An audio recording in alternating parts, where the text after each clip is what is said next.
Bonsoir à tous. Depuis plusieurs années, Haïti connaît une crise sécuritaire sans précédent sous l'emprise de gangs qui font régner leurs lois. Enlèvements, assassinats et viols sont quotidiens. Et les chrétiens n'échappent pas à ce chaos.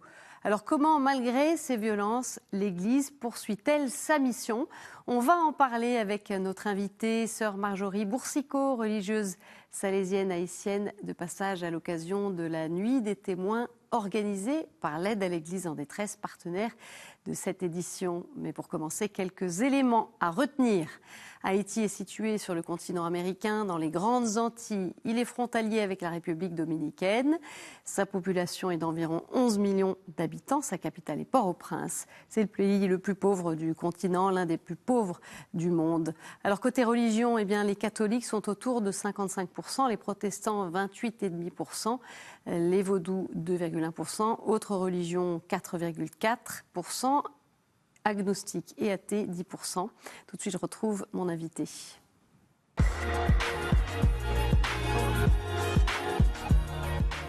Sœur Marjorie, bonsoir. Merci beaucoup de nous avoir rejoints. Quelques mots pour vous présenter, pour faire connaissance. Vous êtes originaire de Jacmel, qui est dans le sud-est d'Haïti.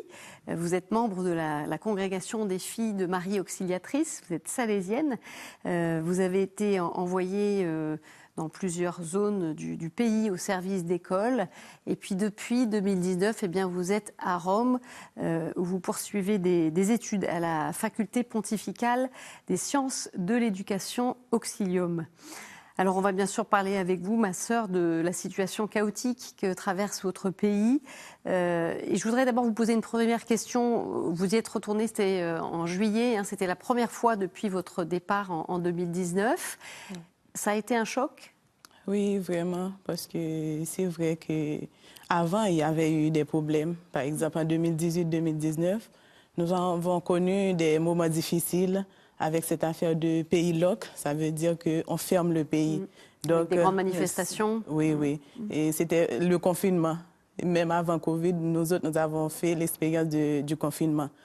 Et cependant, quand je suis retournée en été dernier, j'ai été vraiment effrayée de voir comment la vie avait changé, surtout à Port-au-Prince et alentour. Qu'est-ce que vous avez vu qui vous a sauté aux yeux, justement?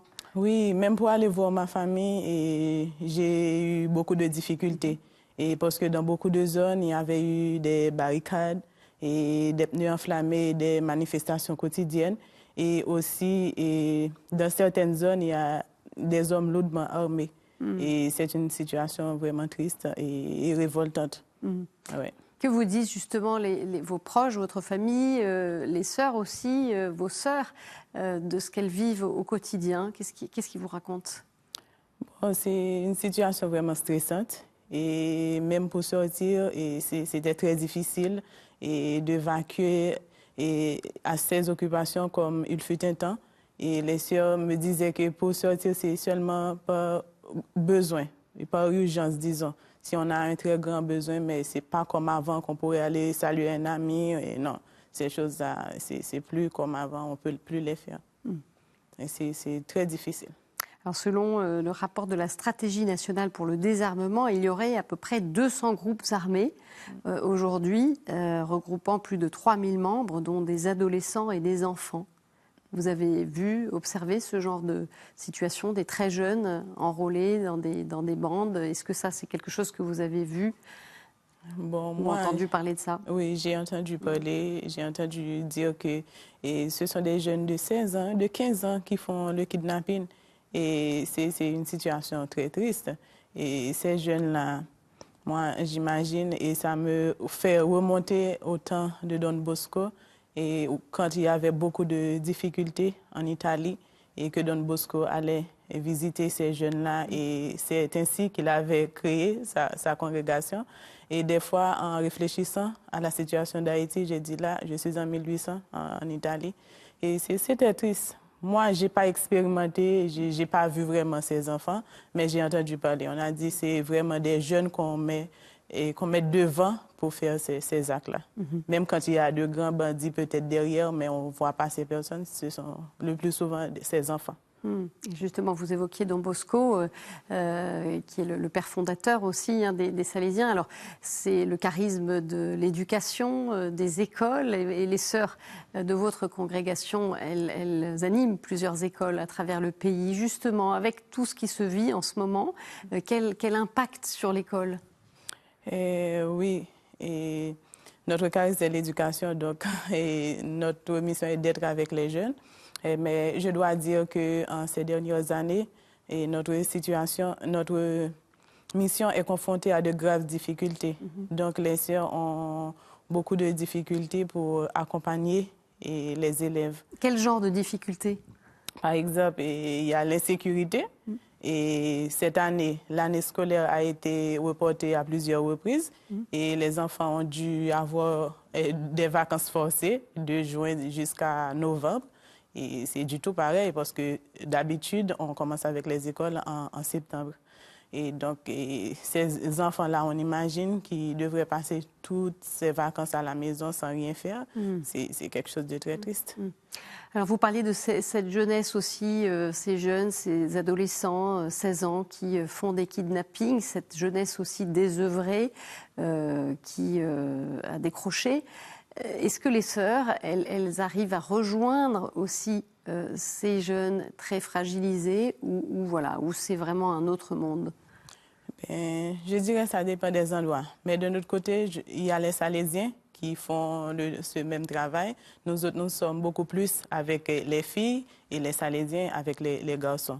Et je sais que les Salésiens ont un centre pour ces jeunes-là et du côté de la Saline, là où nous sommes arrivés en 1935.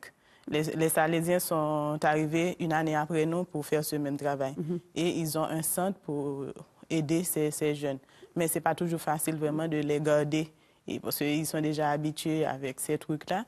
Et des fois, ils viennent manger, mais après, ils retournent. Mais il y a certains qui restent, avec eux, on a pu faire un suivi. Donc des jeunes qui ont pu quitter la violence aussi. Oui.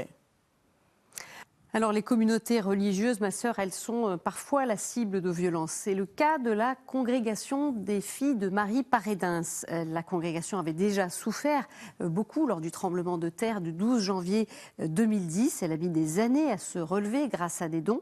Mais la maison et l'école qu'elle a reconstruite ont été attaquées à 3 reprises. Les auteurs de ces attaques ont pillé, saccagé et pris possession des lieux. Les novices et les religieuses ont heureusement pu s'enfuir sans être blessés. On écoute le témoignage d'une sœur membre de cette congrégation. Le 25 novembre, c'est ce jour-là que les gens armés sont entrés tandis que les sœurs étaient dans leur maison. C'est ça que je considère comme vraiment l'attaque. Ils ont tiré aussi dans la maison du noviciat, à l'école. Ils ont battu les agents de sécurité qui étaient là. Et la dernière attaque, je dirais, c'est quand ils ont mis dehors les agents de sécurité et eux-mêmes, ils ont pris les clés et ont mis leur propre verrou sur les barrières. Ils ont pris possession de ce qu'on appelle la maison mère, parce que c'est là qu'on peut rassembler. Ils avaient déjà saccagé l'école et puis le noviciat aussi. Ils ont pris le tabernacle qui était sur l'autel, ils ont ouvert le tabernacle et ils ont jeté le tabernacle sur la cour. Voilà, de la violence particulièrement marquée avec le tabernacle qui a été jeté. Ma sœur, ces témoignages-là, évidemment, ils font mal. Oui, oui. Moi, quand j'ai entendu le message, ça m'a pris au cœur. Vraiment, j'ai été très triste en entendant toute cette violence. Moi, je n'ai jamais pu penser que les Haïtiens pourraient arriver à ce point. C'est triste parce qu'en général, nous sommes un peuple très catholique. Nous avons beaucoup de respect pour les affaires de Dieu, mais arriver à ce point-là, c'est vraiment triste. Qu'est-ce que ça exprime pour vous, ma sœur? Comment est-ce que les Haïtiens en sont arrivés là, à cette extrémité dans la violence? Comment est-ce que vous voyez les choses?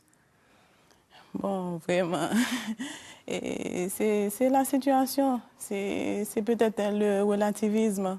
Et c'est ce qui prend le dessus maintenant et dans le pays. Et les gens, C'est peut-être aussi la misère aiguë qui les porte à faire un peu de tout. Parce que ces jeunes-là, des fois, ce sont des enfants qui sont manipulés. C'est pas parce que vraiment ils ont intérêt à faire de choses pareilles. Ils sont manipulés, donc ils sont prêts à tout faire. Et je pense que c'est l'effet de l'ignorance et dont la raison pour laquelle nous devrions continuer à investir dans l'éducation. Et parce que ça, c'est beau, c'est très important. Je pense que c'est vraiment, comme je viens de dire, ce sont les effets de l'ignorance. Alors, il y a des violences sur les lieux, il y a aussi des violences contre les personnes. On se souvient d'enlèvements de prêtres, de religieuses, haïtiens, français, des missionnaires américains aussi. Ça, c'était il y a quelque temps. Voilà, pourquoi finalement la police est impuissante? Pourquoi il n'y a pas de frein à tout ça? Et voilà, à qui ça profite? Bon, et la police fait ce qu'il peut. Ce qu'elle peut, disons, parce que c'est une situation, la situation actuelle du pays, selon moi, c'est une situation qui dépasse la capacité de la police. Parce que, imaginez-vous, nous ne sommes pas en guerre. Il y a plus de 50 policiers qui sont morts dans moins d'une année. Donc, souvent de fois, on évoque cette affaire-là, que les policiers n'ont pas d'équipement et ils n'ont pas de certaines formations, ils n'ont pas de formation. Et c'est un ensemble de problèmes. Donc, je pense qu'un accompagnement pour les policiers qui sont en première ligne, c'est très important. C'est trop triste. Chaque jour, on entend qu'on tue un policier, qu'on tue 5 policiers, c'est une chose. Ça devient vraiment, ça devient un monnaie courant. Pourquoi, selon vous, les chrétiens sont-ils visés, ces prêtres, ces religieuses, ces lieux qui sont voilà, aussi profanés? Pourquoi? Est-ce que c'est parce qu'ils sont chrétiens? Est-ce que c'est autre chose? Non, jusqu'à présent, on ne peut pas dire ça. Parce que c'est dans l'ensemble de ces problèmes et nous autres aussi, nous sommes victimes des actes d'enlèvement. Parce que c'est une situation, comme je viens de dire, qui touche toutes les catégories de la société. Et les policiers, journalistes, hommes politiques, enfants, et c'est tout le monde qui est dans ce panier-là. Mais ce n'est pas parce que jusqu'à présent, je ne peux pas le dire, qu'il y a quelque chose vraiment contre les catholiques. Il faut dire qu'aujourd'hui, 60% de Port-au-Prince est contrôlé par les gangs qui sont répandus dans le pays, dans différentes zones, notamment la frontière avec la République dominicaine. Alors, on voit bien, c'est compliqué, mais on voit aussi, et vous le faites transparaître, c'est que il y a un travail de l'Église qui se poursuit, les écoles notamment. Alors on va parler aussi évidemment de ce travail-là, de ces prêtres et ces religieuses qui continuent à œuvrer malgré toutes les souffrances, malgré aussi les risques pour leur sécurité. C'est le cas de Caritas Haïti, l'association qui apporte son soutien aux plus pauvres, a subi 4 pillages entre le mois d'août et d'octobre 2022. Le père Jean-Hervé François, qui en est le directeur national, nous raconte. Ils ont emporté tout ce qu'il y avait dans les bureaux. Dans le bureau diocésain d'Écailles, ils ont même emporté les portes du bureau. Donc, il y a en quelque sorte une faiblesse et un retard dans le travail de Caritas en Haïti actuellement parce que les gens ne disposent pas dans ces bureaux-là du matériel adéquat pour travailler. On est en train de compiler les dossiers au niveau des 4 bureaux qui ont été pillés pour voir ce qui manque essentiellement comme besoin au niveau de ces bureaux. On s'est organisé pour pouvoir travailler, mais il y a des besoins aussi qui ne sont pas encore comblés. L'Église d'Haïti est consciente de la situation qu'il y a et l'Église d'Haïti se veut être porteuse d'espérance aussi pour le peuple haïtien. C'est pourquoi l'Église d'Haïti, malgré les actes de vandalisme qui ont été réalisés au niveau des Caritas, nous continuons notre mission, nous continuons notre travail, transmettre la charité de notre mère Église auprès du peuple haïtien. Voilà ce témoignage du père Jean-Hervé. Justement, l'Église, elle poursuit ce travail de charité, malgré les difficultés. Oui, oui, par exemple, oui, on n'a pas de choix. On n'a pas de choix. Et l'Église a une place vraiment prépondérante au niveau de la société. Et l'Église intervient dans divers domaines. L'éducation, comme nous autres, les filles de mère auxiliatrice. Et actuellement, nous avons 18 communautés dans le pays et avec des écoles de tous les niveaux, des centres professionnels, des orphelinats, des pensionnats. Et oui, notre mission vraiment, c'est d'accompagner les jeunes et à les rendre des protagonismes pour retirer le pays de cette situation difficile. Et aussi, l'Église intervient dans le domaine de la santé et de l'agriculture. Vraiment, l'Église fait un travail vraiment hors pair jusqu'à présent, malgré les difficultés. Nous ne les laissons pas abattre par les difficultés. Ça, vous l'avez vu aussi, peut-être, ma sœur, quand vous êtes repartie cet été. Il y a des choses qui vous ont marqué dans ce que vous avez vu, dans cette résilience, ce courage. Oui.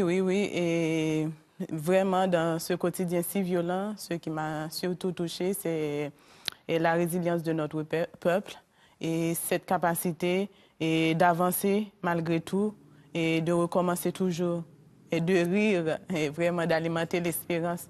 Et surtout sa foi en Dieu. Hein? Et surtout sa foi en Dieu, parce que nous sommes confiants et qu'au-delà de toute souffrance, une joie sans fin nous attend et que Dieu, un jour, sortira notre pays de cette situation. Et c'est cette foi-là, selon vous, qui explique cette capacité aussi à rire, à se relever aussi? Oui, et peu importe la situation, devant les drames, les calamités de la vie, vous allez toujours entendre ces messages d'espérance sur les lèvres d'un chrétien. Dieu sait tout, Dieu sait pourquoi cela m'est arrivé et Dieu ne va jamais m'abandonner. Et il y a un proverbe qu'on utilise toujours et ça explique tout. Dieu ne donne jamais de peine sans secours. Et malgré tout, nous sommes confiants que Dieu fera quelque chose pour nous relever là où nous sommes. Alors, Haïti est un test de notre humanité commune. C'est ce qu'a déclaré la vice-secrétaire générale de l'ONU le 21 décembre dernier. Comment les chrétiens dans le monde, ici notamment, peuvent soutenir Haïti? Bon, je pense qu'aujourd'hui, plus que jamais, nous avons beaucoup de besoins. Et la prière, en tout premier lieu, et des soutiens matériels. Hein. Ça peut nous aider aussi, surtout dans nos écoles, pour aller à la rencontre de beaucoup de jeunes qui sont livrés à eux-mêmes, parce que c'est ça notre charisme. Souvent, nous allons chercher les enfants un peu partout et pour les éduquer, mais ce n'est pas toujours que nous avons la possibilité vraiment de leur offrir ce que nous désirions, parce que les moyens nous manquent. Des fois, hein. Les moyens nous manquent. Et je pense que l'Église, vraiment, en ce sens, peut nous soutenir pour pouvoir aider au mieux possible les jeunes que nous accompagnons. Et ceci à tous les niveaux. Alors, ma sœur, vous êtes actuellement à Rome. Vous retournerez sans doute en Haïti dans un an, je crois. Est-ce que vous souhaitez repartir là-bas et pourquoi? Bon, oui, je dois retourner parce que là, je sais que j'ai été pour les études, c'était pas définitivement. Donc, c'était pour aller et me préparer pour pouvoir répondre au mieux possible à notre mission, pour pouvoir mieux accompagner les jeunes. Donc, moi, malgré toutes les difficultés, les jeunes me manquent et je retrouve ma joie en accompagnant les enfants et c'est ce qui a expliqué mon choix aussi. Et c'est me retrouver au milieu de ces jeunes et ça me donne toute la joie. Votre place sera aussi donc de retourner chez vous. Hein. Ouais. Pour terminer, ma sœur, peut-être une prière que vous souhaitez nous partager. Ok. Que les téléspectateurs peuvent aussi porter. Nous allons prier ensemble et je vous salue Marie et dans ma langue maternelle. Et Marie, c'est vous content, ou même qui plein faveur, grand-mère là avec vous. Li béni ou passez toute fille et li béni Jésus, petit ou fait. Marie ou saint, ou c'est maman bon Dieu, nous c'est pécheurs. La prière pour nous aujourd'hui, à que nous prêtes pour nous mourir. Amen. Merci beaucoup, sœur Marjorie, pour ce témoignage et cette espérance que vous avez communiqué. Voilà, la nuit des témoins, eh bien, ce sera demain soir, le 27 janvier, en l'église Saint-Sulpice à Paris, un événement que vous pourrez vivre en direct sur notre antenne. Ce sera à 20h. Et puis, pour en savoir plus sur la mission de l'aide à l'église en détresse, son son site s'affiche sur vos écrans. Voilà, tout de suite on poursuit avec d'autres actualités dans le monde.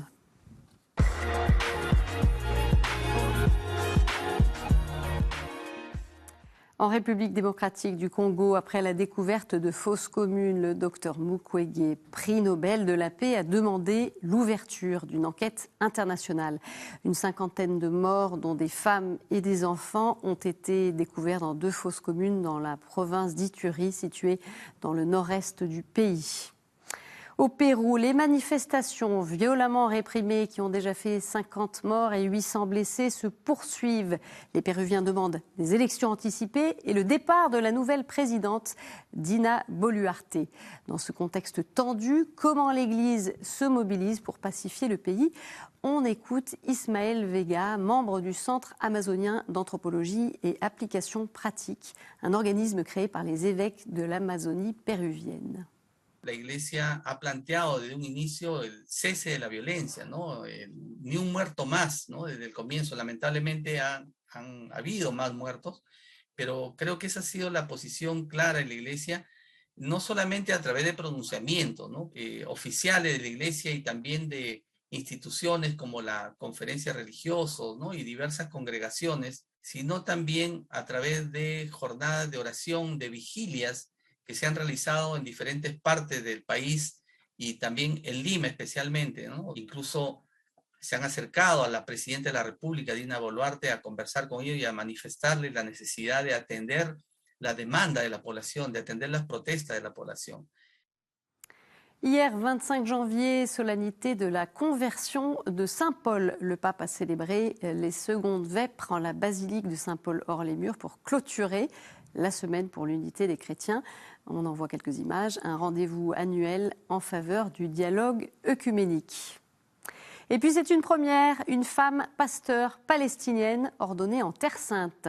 Dimanche 22 janvier, Sali Hazar a été ordonnée pasteur dans l'église évangélique luthérienne de Jordanie et de Terre Sainte. C'est l'évêque luthérien Sani Ibrahim Hazar qui est aussi son père, qui a célébré l'ordination, né à Jérusalem. La jeune femme de 26 ans est diplômée en théologie après avoir étudié au Liban et en Allemagne. En 2017, elle a été élue représentante des jeunes au Conseil de la Fédération luthérienne mondiale. La Palestinienne devient ainsi la 5e femme ordonnée au Moyen-Orient. Tout de suite, c'est la chronique du monde.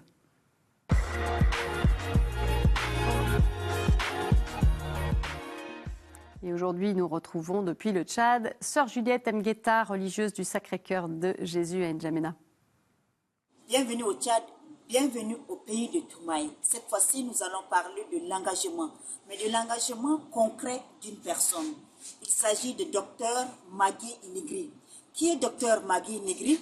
Dr Magui Inigri est une ancienne élève des Sœurs du Sacré-Cœur de la France, de Grenoble. Elle était venue au Tchad comme personne engagée, coopérant, disons, et finalement, voyant la misère sociale de ce pays, elle s'est donnée. Elle a créé au total 4 dispensaires. Aujourd'hui, elle est atteinte par l'âge de la retraite et elle est raccompagnée de nouveau au Tchad avec M. Guy Desroches et Benoît Chidel pour revoir ses traces et passer la main aux Tchadiens qu'elle a formés pendant des années. Elle a formé plusieurs médecins tchadiens qui sont aujourd'hui capables de travailler, qui l'ont remplacé par exemple à l'hôpital de Bekamba au dispensaire Bon Samaritain. Ce qui veut dire que la foi chrétienne se fait sociale. Le christianisme devient social au Tchad et l'église du Tchad vit en ce moment une expérience du rendez-vous de donner et recevoir dans le domaine de l'engagement social à travers Dr Magui. Ainsi, nous avons aussi beaucoup d'autres Tchadiens qui, à sa suite, se sont levés et se sont mis au service de la société tchadienne pour la gloire de Dieu. Merci, Sœur Juliette. J'ajoute justement que nous recevrons l'archevêque de N'Djamena, Monseigneur Edmond Djitangar, le 9 février sur ce plateau. Voilà, c'est la fin de cette édition. Vous pouvez la retrouver sur notre site et nos réseaux sociaux. Merci de nous avoir suivis. À jeudi.